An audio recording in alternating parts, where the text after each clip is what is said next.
The admissions process can be very stressful for so many students. We're talking about, having to take and prepare for all of those big tests, the SAT, the ACT. And it is true that these days the pressure to perform is greater than ever. And as 7 Action News reporter Prakash shows us, some students are going to extremes to increase their scores.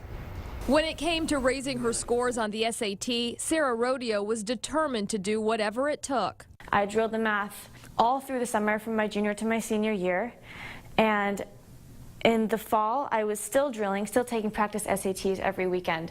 Test prep took over her life, leaving her so stressed she even sought therapy. I was feeling a horrible amount of anxiety about the SAT math section. I was pretty miserable. I missed so many things with friends. Lisa Sommer is a director of college counseling and member of the National Association for College Admissions Counseling. She says pressure to prep is greater than ever. It's just over time gotten bigger and bigger and bigger. The pressure comes from everywhere. Students a few years ago talked about doing test prep starting in the 11th grade, starting in the 10th grade. Now people are talking about having prep courses for students in the 9th grade. For some, excessive prep can leave little time for anything else. My best friend has given up swimming, and she's given up hanging out with us just so she can prep for the SAT. If a student says, I can't play basketball because I have to test prep, or I can't be a member of the student government anymore because I have to work on my test prep, then that's too much. But is all the prep worth it?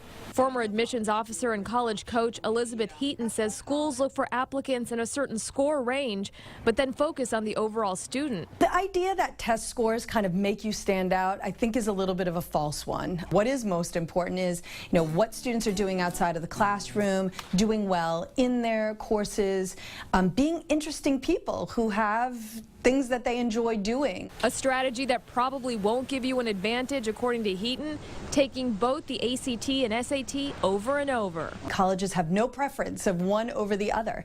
They really just want to see the best score that the student can get. However, trying both tests may not be a bad thing. They ask the questions in a different way and they gauge success differently. There are going to be students whose SAT and ACT scores can be dramatically different. Sarah, who is now a freshman in college, ended up taking the SAT 3 times and her math score increased 70 points. As for whether the extra effort was worth it, she's still undecided. I think I overdid it. I think I drilled myself too much. I stressed myself out too much. Prakash, 7 Action News. And we all know that students are, some students are good test takers. I was always nervous, Nellie. I was so nervous. But a growing number of universities are becoming test optional, and they'll actually consider students who don't submit scores. Now, that's a big change. Yeah, that would be amazing. We'll see where it goes. But obviously, hey, there's a lot of competition for those spots. So you got to be willing to compete and do what it takes. You just can't have everything just handed over to you, you know?